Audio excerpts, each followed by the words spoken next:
But Jesus is smart about this. He adapted. The crowds were coming to him, just like us. We're going to have crowds that come to us. Maybe just one person. Maybe you have a crowd where God sets you. But he adapted to his people, to the people, the audience around him, and he taught accordingly.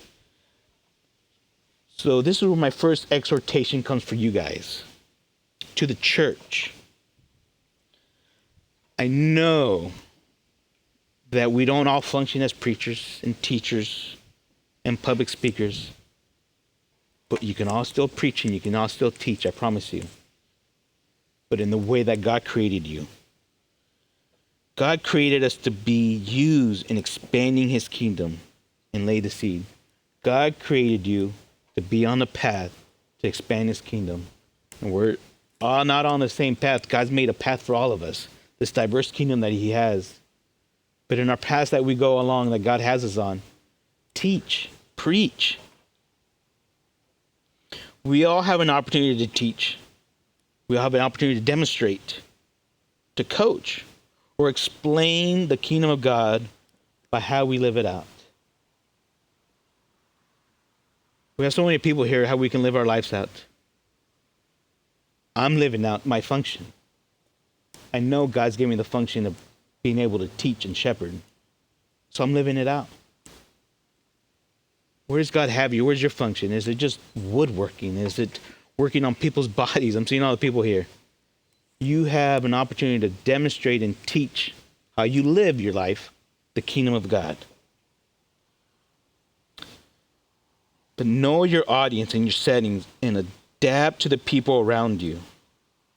Hearts and minds all receive differently. Just remember, just think about yourself. You receive differently. Think about if you've been married. Me and Rebecca receive different things in different ways, for sure. Consider that of the people around you.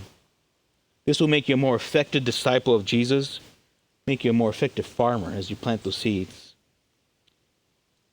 And I always want to say, you start with your family. Parents, start with your children. Children, maybe you accepted, you have this seed, you have this kingdom, but your parents are.